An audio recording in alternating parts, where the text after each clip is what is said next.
welcome to our noon edition of Arirang News. Here are the stories making the headlines at this hour. Russia has been quietly shipping refined petroleum to North Korea, appearing to have violated a cap imposed by the United Nations Security Council. That's according to Washington, which is now planning to announce coordinated sanctions against Pyongyang, which is limited to importing 500,000 barrels of refined products a year. From today, medical professors at two of the so-called Big Five hospitals in the capital have stopped operations. Each university has also finalized the amount of extra med school slots they'll open from next year. A group of Iran-backed armed groups in Iraq have launched multiple cruise missile attacks on Israel. A Hamas delegation is set to visit Egypt soon for ceasefire talks in Gaza. Starting with mounting geopolitical tensions over Russia and North Korea's latest oil trade. The White House has found that Russia is exceeding UN limits by delivering substantial amounts of refined petroleum to North Korea. In response, the U.S. and its partners are gearing up to impose new sanctions. Shin Se-byuk starts us off. White House National Security spokesperson John Kirby said Thursday that Russia is shipping refined petroleum to North Korea in amounts exceeding the UN Security Council limits. According to a UN Security Council resolution, North Korea's annual refined oil imports should not exceed 500,000 barrels. However, in March alone, a third of that limit was delivered to North Korea. In March alone, Russia shipped more than 165,000 barrels of refined petroleum to the DPRK. Given the close proximity of Russian and North Korean commercial ports, Russia could sustain these shipments indefinitely. The White House also said that Russia has sent more than the annual cap already this year, a move that highlights the close ties between Pyongyang and Moscow. It also suggested that this is likely in exchange for North Korea supplying Russia with ballistic missiles and other military equipment. In response, the U.S., along with South Korea, Japan, and the European Union, are planning to announce new sanctions targeting arms and oil trade between North Korea and Russia. We are currently working with our partners, including Australia, the European Union, Japan, New Zealand, the Republic of Korea, and the United Kingdom to announce new coordinated sanctions designations this month. Washington also pointed out that it was Russian opposition that led to the shutting down of a UN panel of experts overseeing sanctions against North Korea. On March 28th, Russia vetoed the annual renewal of the UN panel, thereby dismantling a key surveillance mechanism. Since then, South Korea, the U.S., and Japan have been exploring ways to create an independent body to replace the panel and are considering joint sanctions against Pyongyang and Moscow that could be enforced without a UN Security Council resolution. Shin Se-byuk, Arirang News. Washington has sent a warning that North Korean hackers are sending emails disguised as U.S. government officials or experts in order to collect information related to the U.S. policy toward North Korea. The U.S. State Department, National Security Agency, and Federal Bureau of Investigation jointly announced on Thursday that the North Korean hacking group, Kim-Suk-ki, is sending emails impersonating people known as spear phishing to gain sensitive information. The advisory noted that Kim-Suk-ki sent an email to the U.S. government and international organization officials in late 2023 and early 2024, inviting them to give a keynote speech at a think tank event held on the topic of U.S.'s policy on Pyongyang. The hacking group was added to the U.S. Treasury sanction list in December of 2023. Over the ongoing medical dispute, some medical professors have halted their services today, while the government reiterated the reasons behind the medical reform. Meanwhile, yesterday, as each university finally submitted its number of places for 2025, the confirmation process for medical school expansion also reached its final stage. Choi Soo-young has the latest. The South Korean government on Friday reiterated that the key point of medical reform is to make sure everyone can get essential medical care no matter where they live. During Friday's briefing, Interior Minister Lee Sang-min said the government will increase financial support for specialized hospitals for severe patients to the same level as top-tier general hospitals. Additionally, he added that the government will foster specialized hospitals in essential medical areas such as cardiology, pediatrics, and childbirth. Meanwhile, medical professors at Seoul Asan Hospital and Seoul St. Mary's Hospital, two of the so-called Big Five hospitals, started their one-day-a-week halting from medical services on Friday. The professors are halting services due to fatigue. But emergency and critical care services are not expected to be affected. Both hospitals' officials said they will monitor the situation carefully, expecting no massive medical gaps because the one-day halting of service is being carried out based on individual choice. The new quota for medical school admissions, the main reason for the medical dispute, was finally submitted by universities to the Korean Council for University Education on Thursday. The Education Ministry announced that the new quota for 2025 at 39 medical schools across the country has so far been confirmed at 4,487 places, which is 1,469 places more than the 2024 quota. If the medical school at Cha University accepts the government's quota, then the number of new places could rise to a maximum of 1,509. This is in line with the government's acceptance a week ago of a proposal by the presidents of 6 national universities to allow them to determine the admission slots for 2025, ranging from 50% to 100% of the administration's original quota increase. After KCUE approves the submissions, each university will announce admission guidelines, including their new enrollment quota, by early June at the latest. From 2026, if the dispute between the government and doctors is resolved, the increase in the number of new places for students is expected to reach 2,000 places more than last year. Choi Soo-hyung, Arirang News. Over in economics, the OECD has forecast that this year the world's economic growth will see an upward trend. It also bumped up its outlook for the South Korean economy to 2.6% on the back of strong exports and a boost in private consumption. An Sung-jin with the details. Though economic growth remains modest, the OECD forecasts a positive global outlook. In its outlook report released on Thursday, the OECD has raised the global economic growth rate to 3.1%, with a stable employment market and further slowdown in inflation. It stated that the global economy has been relatively resilient, with little change made from 2023 of 3.1% and the projected growth of 3.2% in 2025. Estimated growth for this year has been revised upward by 0.2 percentage points from February's predictions.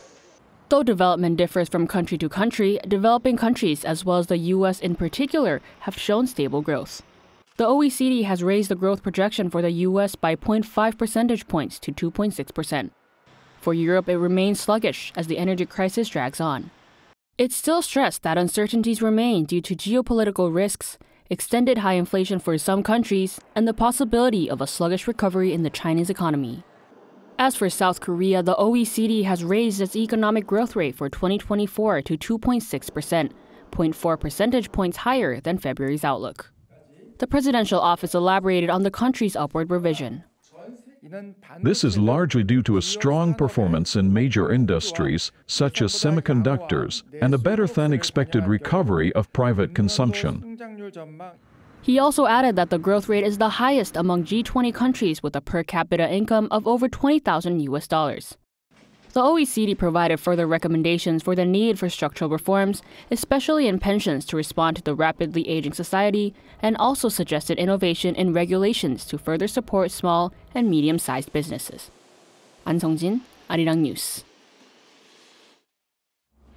Housing costs in Seoul have been climbing up so quickly. A recent survey pointed to how South Koreans in their 20s and 30s said their biggest cost burden came from housing. Our economics correspondent Lee Soo-jin shows us what one local government is doing to help its young residents. House hunting is now over for some lucky young people.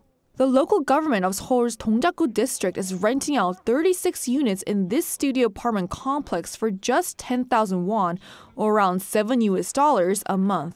It's the first 10,000 won studio apartment in the capital city, and it's being offered at a time when the cost of housing is weighing on many young people. A recent survey showed that the biggest cost burden for South Koreans in their 20s and 30s is housing. According to a government official, the monthly rent for these studio apartments was originally around $100, already very affordable, but that was further lowered to $7 thanks to Donetsk District's business ventures covering the remaining amount. We're very pleased at the first place that the profit that we made through Donetsk District Corporation's various business ventures is going to young people.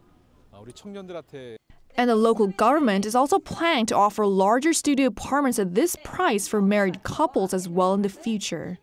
To be eligible for these apartments, applicants had to be non-homeowners living alone and aged between 19 and 39 and with an income in the bottom 50%. Applicants were then selected through a lottery process. One successful applicant who wishes to remain anonymous moved in around a week ago and said that while the affordable price was a large part of why he applied, it's not the only reason, as the quality of housing is also high. It's so clean and nice because it's a new building. And I think a huge plus of these studio apartments are the amenities and the common areas. The 5-story building has parking on the ground floor exclusively for its residents. And the studio apartments that are on the 3rd to 5th floor of the building are not only spacious but also come fully furnished. Each apartment has a refrigerator, air conditioner, washing machine, and range hood, and the all-white interior is clean and crisp. The local government also has plans to turn the entire 2nd floor of the building into a space for youth development activities such as job training, all part of its bigger goal of providing not just affordable but also quality housing. Donetsk District officials say that this is just the beginning and that with greater financial support from the central government, other local governments are likely to follow suit. 이수진, Arirang News. At the National Assembly, the revised special bill on a new investigation into the 2022 Itaewon crowd crush tragedy was passed following a bipartisan agreement. But conflict remains over approval of a bill to investigate a Marine's death, which was unilaterally approved by the opposition party. Our political correspondent Shin-ayo reports. Lawmakers at a plenary session of the National Assembly approved on Thursday a revised special bill for a new investigation into the 2022 Itaewon crowd crush disaster. It passed with 256 votes for, none against, and 3 abstentions. I hope that through this bill, the truth about the Itaewon crowd crush will be investigated, its causes identified, and strong measures will be created to prevent similar incidents, making our society safer. The opposition-controlled assembly passed a previous special bill regarding the Itaewon disaster in January, but was then vetoed by President Yoon Suk-yeol later in the month. Now, about 3 months since the bill was sent back to the National Assembly for a revote, the 2 main political parties agreed on Wednesday to add revisions to the bill. Before Thursday's vote, the chief deputy floor leaders of the ruling People Power Party and the main opposition Democratic Party held a joint press conference where they announced their agreement on a revision forming an investigative committee, its operational period, and methodology. The same day, the presidential office welcomed the agreement, saying that it considered it a tangible outcome of cooperation between the parties, which began with a meeting between President Yoon and main opposition leader Lee Jae-myung on Monday. Under the revision, the number of committee members will be reduced to 9 from 11. The chair of the investigative committee will be chosen through consultations between the rival parties, while each will recommend 4 members for the 8 remaining positions. The committee will not be allowed to request warrants and it will operate for 1 year, although the term can be extended by up to 3 months. Meanwhile, the opposition-led assembly unilaterally passed a motion calling for a special counsel's investigation into the death of a Marine who was killed last July during a search and rescue mission for victims of flooding. The rival parties had failed to narrow their differences on this bill before Thursday's plenary session. Lawmakers of the PPP walked out in protest and boycotted the vote. The PPP has argued that an independent probe is unnecessary as the Corruption Investigation Office for high-ranking officials is currently looking into the case. Meanwhile, responding to the passage of this bill, the PPP's floor leader Yoon Jae-oh criticized the DP's swift handling of it, calling this reckless legislative behavior and stating he would advise President Yoon to exercise his veto power. The presidential office sharply criticized the passage, calling it highly regrettable that the opposition was using the death of a Marine for its own political agenda. The DP's rush to push through legislation before the ink's even dry on the first page of the cooperation agreement goes against the mandate from the public and voters in the general election, urging the rival parties to work together to take care of people's livelihoods. As an independent investigation agency for high-ranking officials installed by the former opposition government is currently looking into the matter, the presidential office stressed it is proper to wait for the results. It vowed to respond sternly to the opposition's disruptive move. 신하영, Arirang News. Now to the country's major political parties reshuffling their leadership structures. This morning, the ruling People Power Party inaugurated Hwang Woo-yeo, the party's advisor and former 5-term lawmaker, as its new emergency steering leader. Hwang's major task is leading the party through its national convention, expected in around 2 months when new leaders will be elected. Hwang says he will put in his best efforts to recapture the PPP's glory and solidify its party's identity. Meanwhile, the main opposition Democratic Party elected lawmaker Park Chan-dae as its new floor leader. The majority of DP lawmakers-elect of the upcoming 22nd Assembly voted in favor of the sole candidate for the position, although the specific number of votes was not revealed. Park says his main goal is to effectively tackle issues concerning people's livelihoods. Israel and Hamas may finally be closing in on a ceasefire deal that would also allow for the release of Israeli hostages. This comes as a senior Hamas official positively assessed the recent negotiations and will be sending a delegation to Cairo to potentially finalize an agreement. Lee Seung-jae with the details. It's been months since a temporary ceasefire agreement between Israel and Hamas in November last year saw the release of 105 civilians taken hostage by Hamas. However, since then, talks of ceasefire and hostage release have been stuck in limbo, with the two sides unable to iron out important details. That could all change over the next few days as Hamas has decided to send a delegation to Cairo to potentially finalize another ceasefire agreement. According to Reuters, senior Hamas officials have reviewed the deal and given a positive assessment.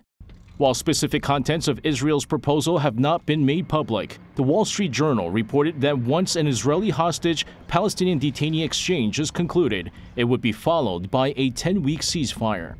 This would also be followed by more negotiations for a truce deal. An Israeli official also told the Times of Israel that Israel has made major concessions for the agreement and that an agreement between the two sides would mean a 10-week ceasefire, release of 33 hostages, and would allow residents of northern Gaza to return home safely. However, a Hamas spokesperson warned that an offensive in Rafah would halt any negotiation talks. This could be a problem, as Israeli Prime Minister Benjamin Netanyahu reiterated on Thursday that the military will begin an operation against Hamas in Gaza's southernmost city of Rafah. He emphasized that Israel will do what it can to win the war, another sign that the military will carry out the attacks no matter. The Prime Minister is set to take part in meetings with Israel's War Cabinet and the National Security Cabinet on Thursday as they await Hamas's response to the proposed ceasefire deal. Lee Seung-jae, Arirang News. The Islamic resistance in Iraq, known as the Iraqi militant group, has launched multiple cruise missiles on the Israeli capital of Tel Aviv on Thursday afternoon. This is one of the few instances the group has claimed to have launched such attacks. Yoon-jin reports. Two statements from the Islamic resistance in Iraq appeared online on Thursday night, where the militant group claimed it launched cruise missiles towards Tel Aviv and Beersheba earlier on the same day. The statement said that the attacks were carried out in solidarity with the people of Gaza and pledged to persist in targeting the enemy's strongholds. A source from the Iran-backed Shiite militia said the attack was carried out with multiple Arqub-type cruise missiles. There were no alerts activated or reports of entry of projectiles from Iraq. In the more than 6 months of the Israel-Hamas war, the Islamic resistance in Iraq has periodically claimed to have launched dozens of missiles and drone attacks targeting Israeli and U.S. bases in the region. However, according to reports, only a few projectiles actually entered Israel from the direction of Iraq. Yoon-jin, Arirang News. Russia is continuing its push in eastern Ukraine, making further strategic gains against established defensive positions as Kyiv waits for support from the U.S. Russia's defense ministry said on Thursday that it had completely liberated the settlement of Berdichi in the Donetsk People's Republic, adding that Russian forces had, quote, improved their tactical positions. This follows earlier Russian attacks, which forced Ukrainian forces to give up positions in Donetsk last week. U.S. President Joe Biden signed a military aid bill for Ukraine worth $61 billion on April 24th.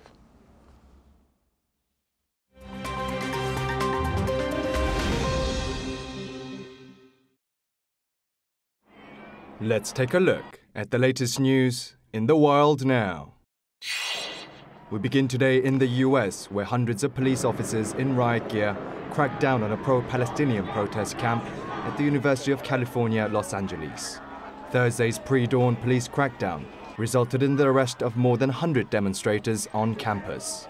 The camp of over 1,000 protesters saw violent clashes with the police, where loud explosions from flashbang charges, stun grenades were heard, and police flares were used.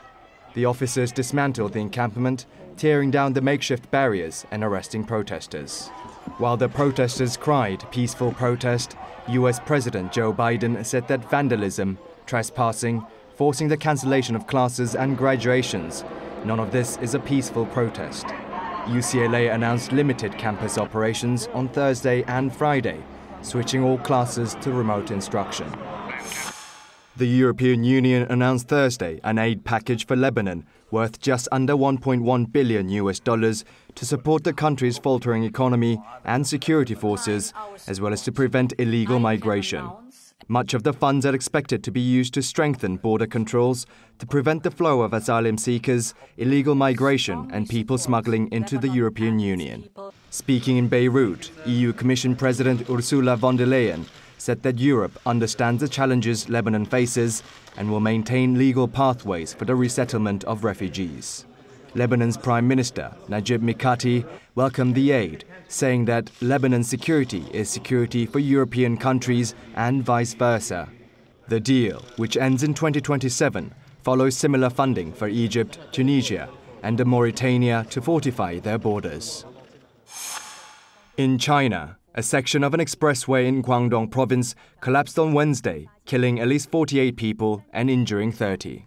Chinese state media Xinhua News reported on Thursday that the collapsed section of the Meizhou-Dabu expressway was 17.9 meters in length and that 23 vehicles plunged into the collapsed section. The incident in the early hours of Wednesday was triggered by heavy rain.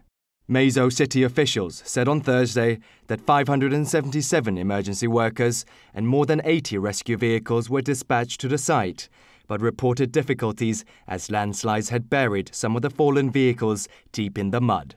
Southern China's Guangdong province has been suffering damage from heavy rain since late April. The International Olympic Committee announced on Thursday the 36 selected athletes from 11 countries who will be competing in the refugee team for the 2024 Paris Olympics. The Olympics refugee team, comprised of 23 male and 13 female athletes, will compete in athletics, badminton, boxing, breakdancing, canoeing, cycling, judo, shooting, swimming, taekwondo, weightlifting and wrestling at the Games, which is set to begin on the 24th of July. The elite athletes from 11 countries were selected from the Olympic Solidarity Program funded by the IOC. IOC President Thomas Bach said that the refugee athletes should be proud of representing more than 100 million refugees and migrants around the world. Kim Xiong, Arirang News.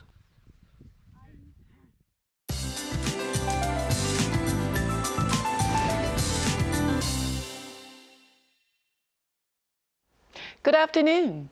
We are seeing a summer-like afternoon with highs jumping 2 to 5 degrees higher than yesterday in most parts. If you felt too warm yesterday afternoon, consider today's temperatures and please do dress accordingly.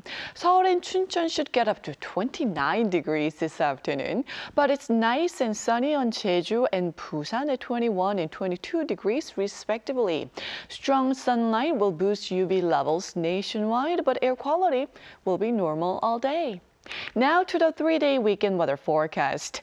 If you remember, last year's Children's Day weekend was a tough one with storm force conditions on Jeju. Unfortunately, we are expecting more rough weather this year. There could be rain like is usually seen in summer with strong winds, especially on Jeju and the south coast. So those traveling near the water need to stay on high alert. That rain should continue through Tuesday with much cooler temperatures. Then sunshine and warmer temperatures return later in the week. With that in mind, let's take a look at the international weather conditions.